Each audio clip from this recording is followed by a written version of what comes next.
Awesome. Yeah, thanks everybody for joining. It's great to see those of you with your webcams on. Thank you to those of you guys who kicked off the community-led spontaneous roundtable in my absence a couple weeks ago. Appreciate that. Yeah, I just kind of wanted to take a little bit of time today and just, reflect and say thanks to everybody for a pretty amazing year. It's been like, I don't know, it's been a hell of a ride, I think, for me, for everybody, and the growth of the network, the challenges that we've been through, the learnings that, within the foundation team and on the Solana Lab side and everybody on the community. It's just really been incredible and humbling to see, everyone come together, right? There's been incredible challenges and victories and triumphs and tears. Yeah, we couldn't do this without you guys. I know I say that all the time, but it's true. I mean it. I know we can't keep everybody happy all the time, right? That's kind of the nature of this beast, right? This is your network. So it's just really great, to see so many of you guys taking ownership and kind of taking pride in helping to run the network and helping curate resources and applying pressure where needed on both the foundation and the validator community to keep everybody doing their best. So just onward to bigger and better things. One thing I did want to call out, which I think was just pretty cool announcement. We just announced this a few minutes ago on Twitter. We've got a blog post that went out. Thank you to Andrea on the foundation team. I'm not sure if he's here on the call for helping to organize some of this. But the foundation has made donations to a carbon offset program to make the entire Solana network infrastructure, validators, and RPCs carbon neutral for all of 2021. Thanks, Igor. So yeah, I just kind of wanted to, let everybody know that the Solana network already has, relative to other larger, more, I'll say, more traditionally flavored blockchains, already has a very low energy consumption footprint, the vast majority of which is driven by the validator and RPC infrastructure. And so the foundation recently released sort of an energy usage report for the Solana network. It came out. I don't know if someone has a link to the blog, if you wouldn't mind posting it in the chat for if anyone missed it. So in addition to sort of highlighting the already low usage of energy by the network, in addition to that, we are committing to keep the network itself entirely carbon neutral for the foreseeable future. So this year, that was done by purchasing carbon offsets directly from the Solana Foundation. Going forward, what I hope to see is, and we're going to have some more community discussions about the right way forward here in early 2022, are basically various initiatives and programs that could be really driven by the community to help incentivize both validators, RPC operators, as well as wallets and dApps and individual users to optionally make a contribution to offset any energy usage associated with a particular transaction or the operation, the ongoing energy consumption of a particular node. One idea that I had, and this is not binding by any means, it was just something I've discussed within the team and would love to kind of hear some other thoughts from the community as we start to flesh this out, is this idea of effectively a verifiable address on chain to which any token distributions or transfers into this address can be verified to be associated with either carbon removal or carbon offsets. So, if you deposit $1 or one sol or whatever, hey, thanks, Mike. Take care. Merry Christmas. If someone, either the foundation or a validator or a user, deposits a certain, any amount of tokens into a particular address, that they can be verified that equivalent amount is going to go ultimately to either carbon removal or carbon offsets. And so what this does by moving that initial contribution on chain would be to, again, provide verifiable history of any particular donations, either by foundation or any other entity. So one thing we could possibly do with that is, if a particular validator is interested in, say, offsetting the energy usage of their node or any particular service, could say earn some, green badge NFT or energy, carbon neutral NFT that is like programmatically generated or issued based on certain contributions to, a validated on-chain address. People could choose to, then adjust the delegation strategy potentially based on, presence or lack of presence of, say, energy offset NFTs. If you wanted to have something like a, carbon neutral stake pool, for example, then we'd have some kind of verifiable way to inform a particular part of a delegation strategy. Again, none of this is binding. This is just sort of early stage ideas that we're still kind of thinking about. Yeah, just kind of wanted to put that out there. So I'll pause there. Yeah, Zantetsu, question? So two things. First, just want to remind everyone, there may be people here that are not validators. Last time we had an impromptu meeting, a reporter came in. So I think everyone should speak freely, and no one should avoid any topics, but just choose your words carefully, because reporters like to sensationalize anything they can. So that's a reminder to everyone. But second of all, about the carbon neutral, you said that the foundation already paid to offset all of Solana's validators' energy usage for 2021. Is that what you said? Yes. So is that something you expect to do going forward, or that was sort of just for 2021? So we're committed to keeping the network carbon neutral going forward.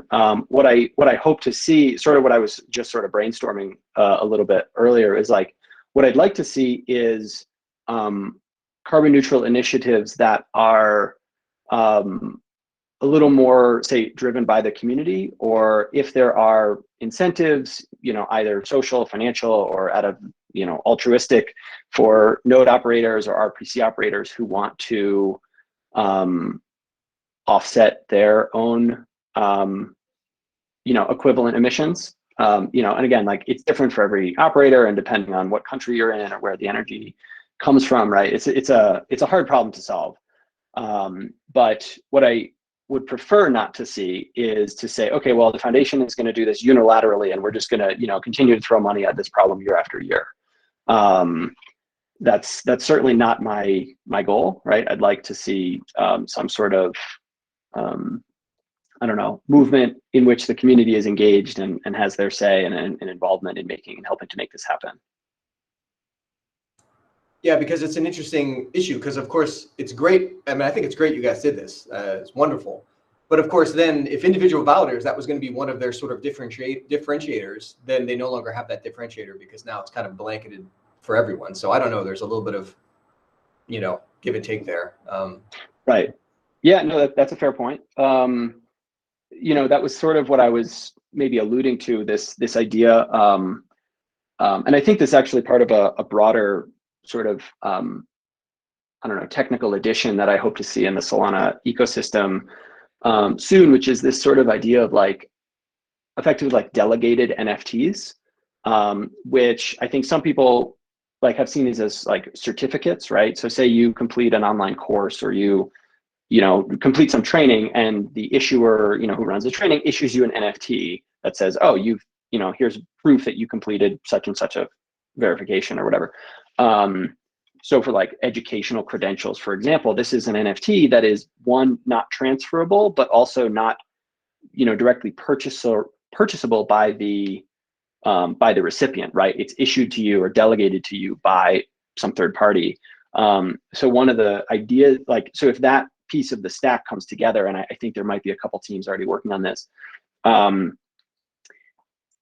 we could kind of tie that to, oh, if a validator chooses to, offset their equivalent emissions by, doing something on chain, say making a contribution to a particular address that's verified to, use the funds in a certain way, for example, then maybe there's a smart contract that delegates a non-transferable NFT to that validator that says, yes, this validator has paid X amount, and therefore it has, offset its emissions for the year, right? And so anyone who might choose to do that gets that NFT.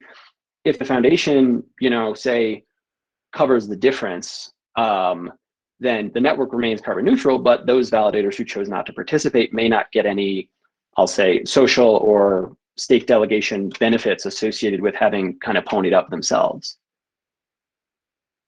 Again, just an idea. None of this is binding. There's obviously a lot of kind of intricacy there that still needs to be worked out. But I just think it would be kind of a cool model to see and really, put that onus into the hands of those who really own and run the network, which is you guys.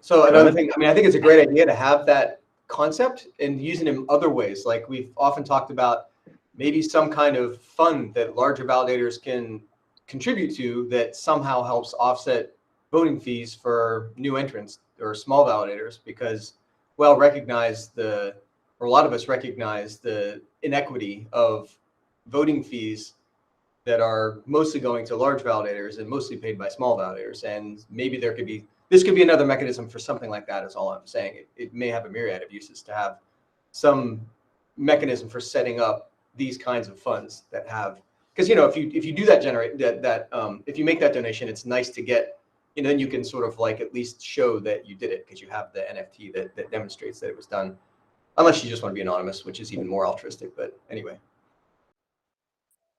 Yeah, definitely. Yeah, I think there's really a ton of applications for this. This like delegated non-transferable NFT idea, right? And it can go well beyond just particular validators, but you guys are always on my mind, so this is what I tend to focus on. One idea that we've sort of kicked around a little bit is like effectively a whole series of delegatable NFTs that represent certain performance benchmarks or certain participation things, right? I'm thinking about the foundation delegation program in this case, right? We've got a whole matrix of requirements, and certain requirements are needed to get a certain amount of stake, and more requirements for other stake.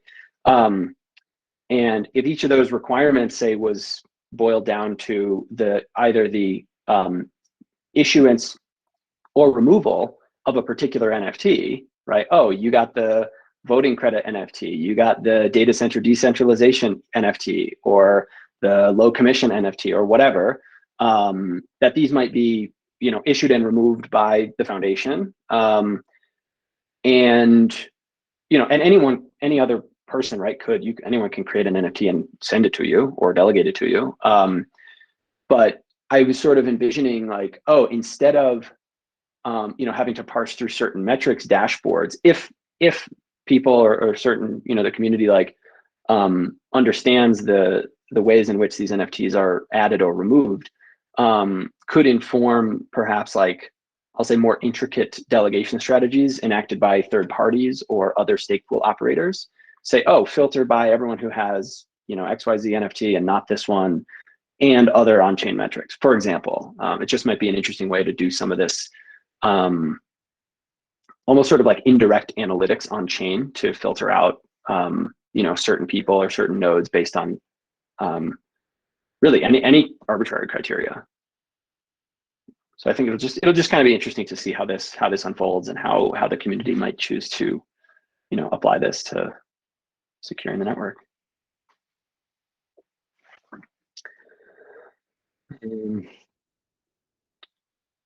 Cool. I'm going to stop talking now Stephen, would you have a few minutes to talk to us about some of the tech milestones?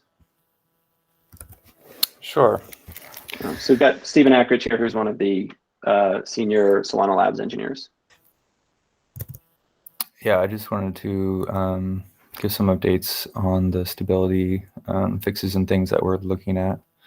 One of the main problems is we see that when we get the block size is too large, right? There's too many transactions or too much work that can cause forking and higher skip rate and basically instability overall. So we shipped the cost model already, right, in 1.8. That puts limits on the block size for certain operations. We're still looking to tweak that either in the overall limit or in where we see transactions are taking up a longer time than we expected them according to their costs. So that should kind of clamp down when the timings on the block replay are good. Then we should see less forking and bad behavior in the network.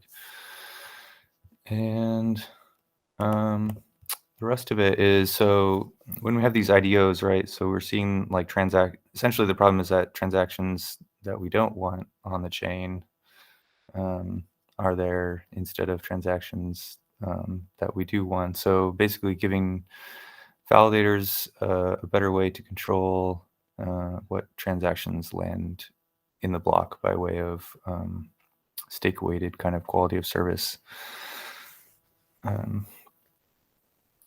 logic in banking stage, right? So when we form the block, we'll try to pick transactions that come from higher stake weighted nodes than nodes that are outside of the network. And then also we identified some optimizations to how votes land in blocks and affect validators, what we call tower,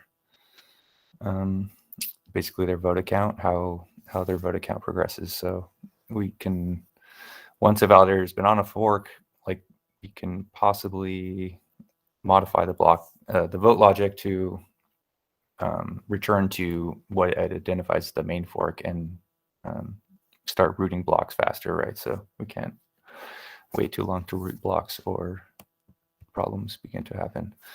The other part of that is just pure optimization, right? If we can speed up the transaction execution for those kinds of blocks, right? When we're getting flooded, then we can clear more of them quicker.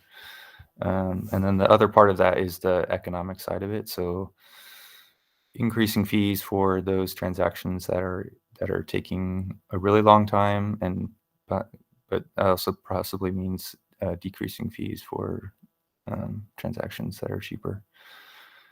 And then some other stuff sort of not related to stability that's coming in 1.9 is just the ability to handle larger account set. So a couple of things we have there, incremental snapshots. So right now everything is a full snapshot, right? When you download snapshots, the entire account state at that time. So if the account state doesn't change much since a previous snapshot, then potentially you could just download a diff kind of state, which would be smaller. And then also the ability to keep the accounts index on disk instead of in memory all the time to reduce memory usage. That should also help for stability, because those times where the basically the tip block to the root block become large, right? The validator has to keep all of that state in memory. And so if we can have more memory, then we can handle larger fluctuations in that distance.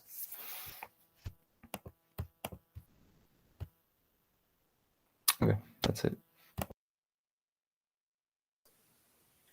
I had a quick question for Stephen.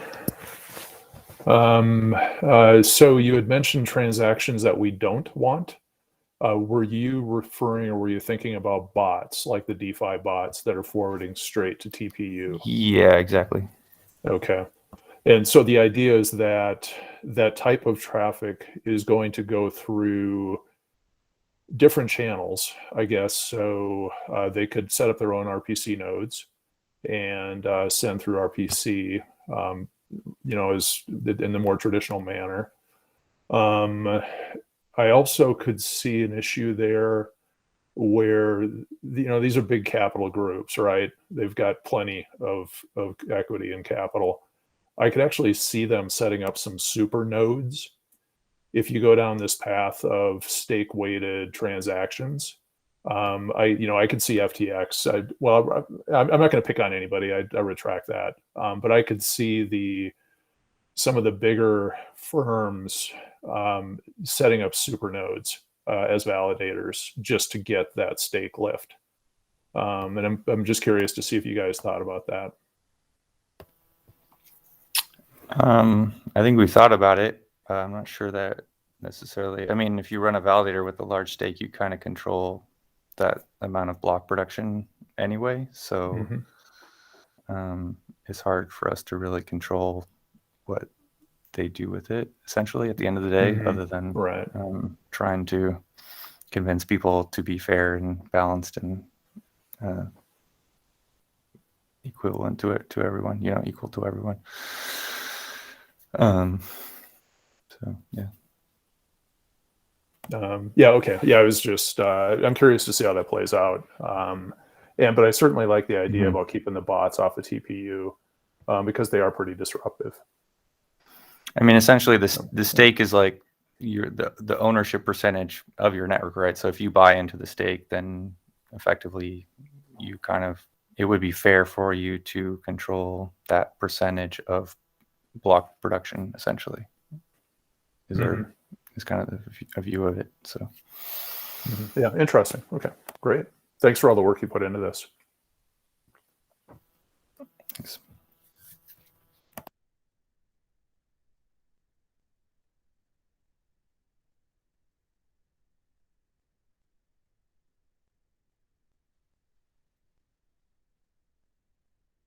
Thanks, Stephen. Any other questions or comments on that or anything else? Go for it.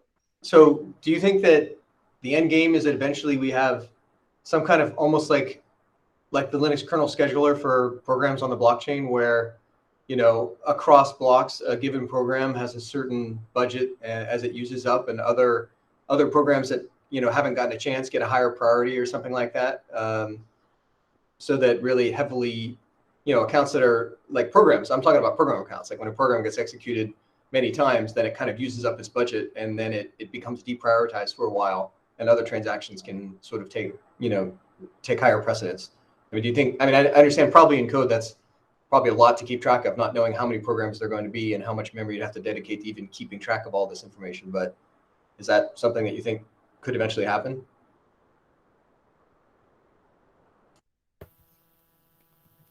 I guess I don't know this is necessarily about a per program thing, because there's nothing about a certain program that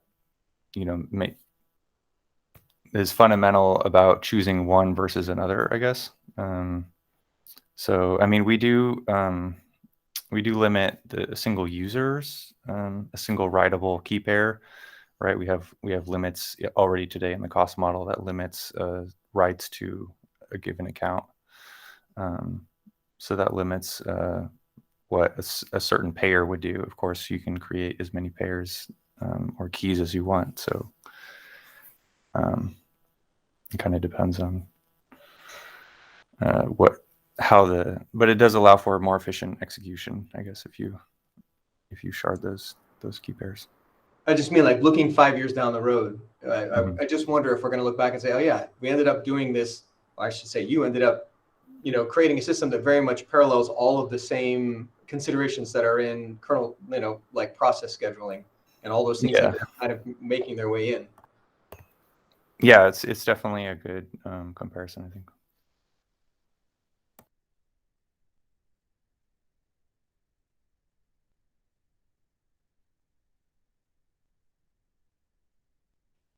Stephen, it looks like there's a couple questions in the chat from Igor as well.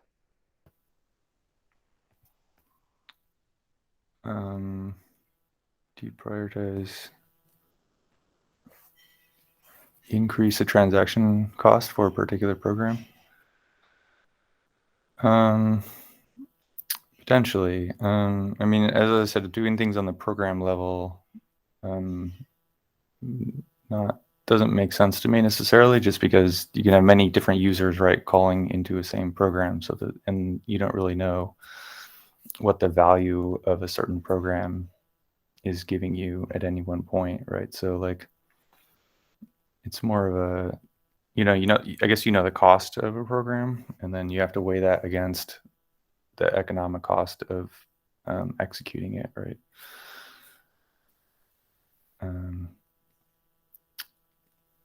So I mean, I think we're definitely having talks about periods of in periods of congestion, increasing fees for more on the account level than the program level, I guess. So certain users that are using too much of a given resource, right, or a given account, then increasing fees for that, for touching that account.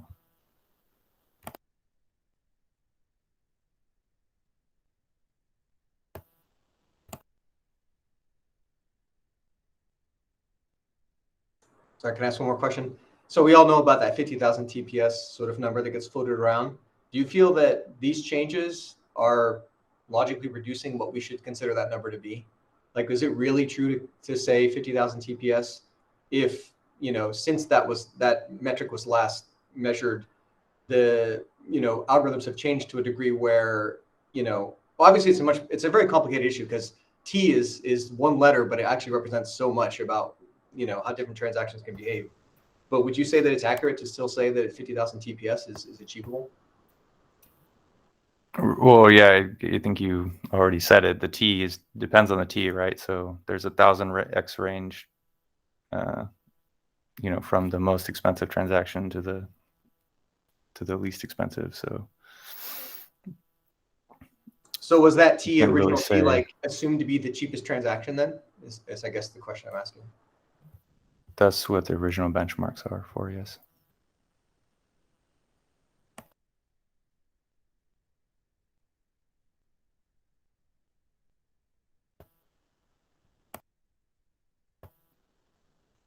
Yeah, in an ideal world, you have like an industry standard benchmark or something that would give you a range of standardized transaction workloads or something that you could compare against. But yeah, that doesn't exist as far as I know. So I think most chains and white papers and things I've seen quote the cheapest transaction possible. So would it be a bad idea for us to start disseminating that information to users? Because people ask this all the time on the Discord. I thought I could do 50,000 TPS. Is it a bad idea to say, well, actually, it can do 50,000 of the cheapest transactions, but practically speaking, it's going to be less than that? Or does that send the wrong message if we're the honest, being honest, and it compares unfavorably with other sort of blockchains that aren't as honest? And maybe that's not just to you, that may be to everyone, that question. And my take on that is it's aspirational. That's our goal.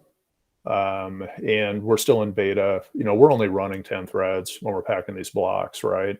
So I think once the block packing stuff is all sorted out, and everybody feels good that, hey, we've got this nailed, then 10 quickly goes to 20 or 30 or whatever we can handle on the fastest hardware.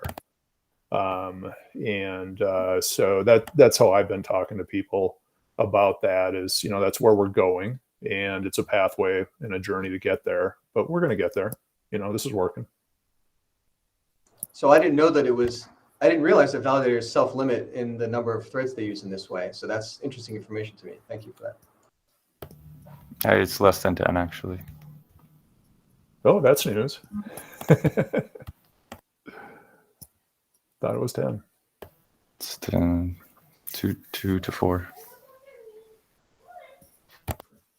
Cool.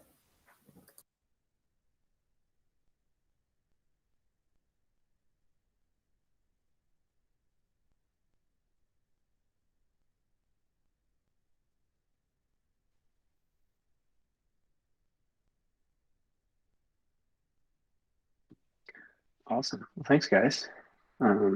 Appreciate the discussion as always.